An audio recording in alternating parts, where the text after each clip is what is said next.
Hello historians. I'm glad you are watching this YouTube video. If you watch it clear to the end, hopefully you'll take advantage of the opportunity that I'm going to give you. We're in week 4.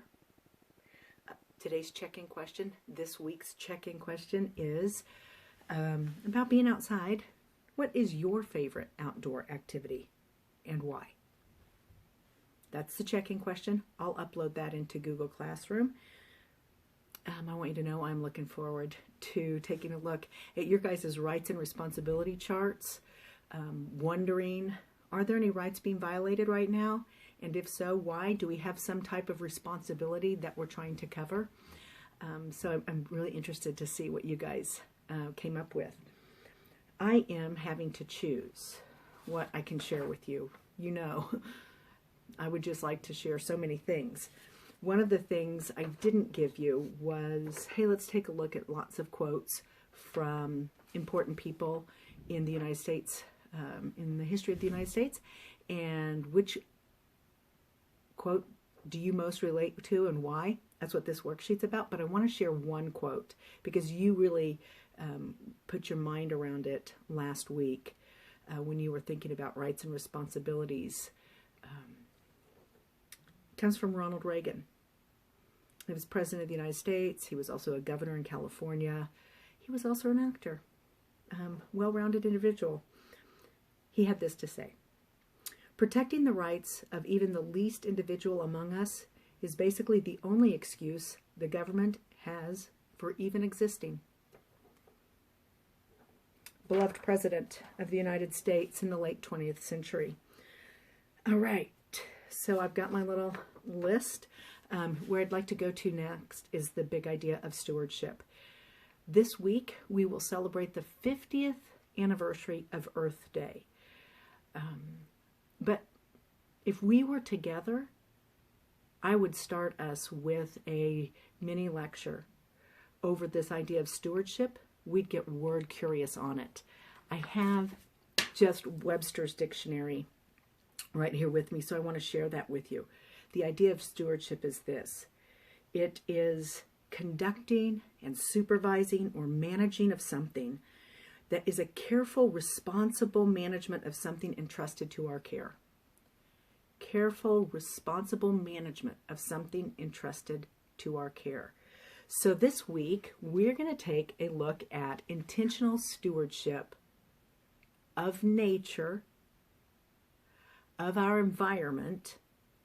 And historians, we could start from the Columbian Exchange, from those initial Spaniards and the French and the English that come over across the Atlantic, and their search for resources, their desire to own property. And we're not gonna. I don't have that much time, you know I don't. But I do want you to know that this is a foundational idea throughout the United States history. How can we best use and protect for future use our natural resources? So the 3 kinds of ways you're going to look at this week are conservation, preservation, and I haven't tossed it in there too much, but I want to at least talk about restoration, probably just right here. The 2 big ones are conservation and preservation that you are going to be looking at with the national parks. Sorry, I dropped my notes. All right. When we talk about restoration, we talk about, hey, we have done damage to the earth, and how do we restore it? If we could take a field trip down to southeast Kansas where they did strip mining and take a look at their restoration work, or if you go into Colorado and you see those old gold mines and they're trying to restore nature, or if you're following along on the COVID-19, some of the silver linings might be this opportunity to see the Himalayan mountains clearly for the first time in a long, long time. Might we have a restorative opportunity because of just the decrease in car emissions?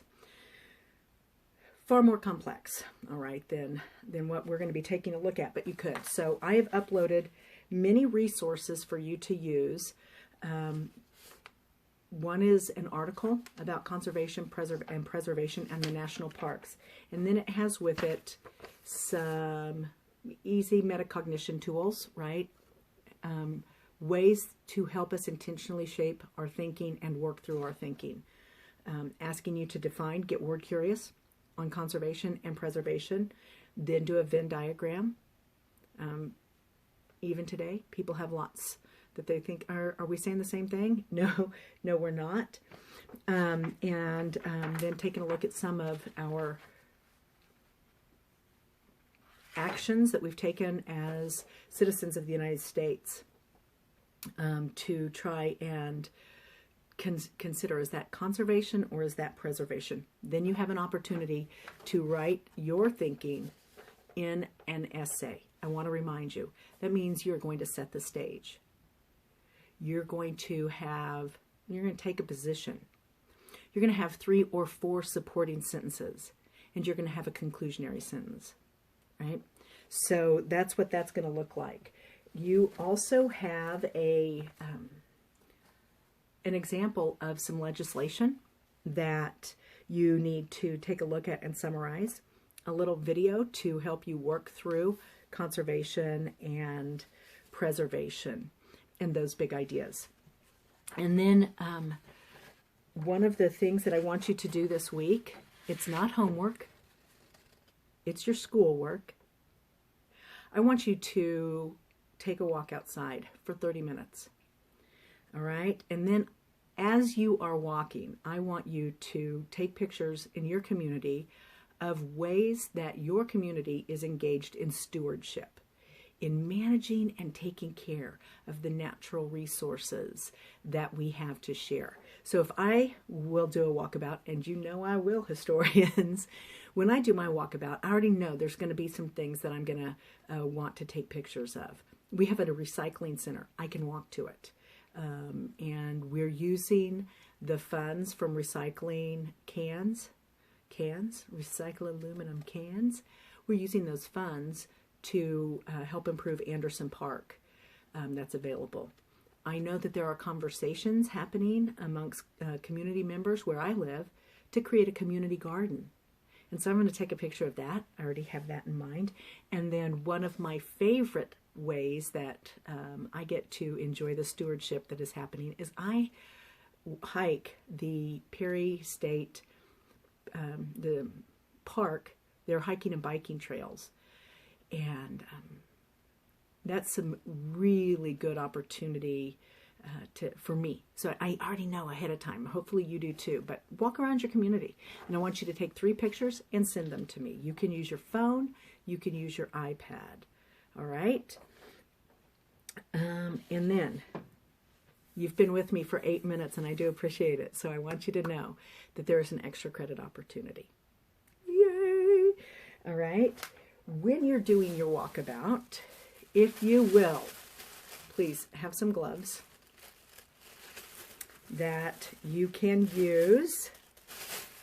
If you will pick up, if you'll practice a little stewardship and pick up a sack full of trash, take your picture with it outdoors, send it to me. There is a Jeff West Tiger. He's in elementary school, and he is trying to get 1,000 bags of trash picked up from outside. Don't give me your kitchen trash, right? From outside. He's trying to get 1,000 bags during this week. So I'd really love for our junior leadership Tigers, let's contribute. How much extra credit points? 20 extra credit points. Boom.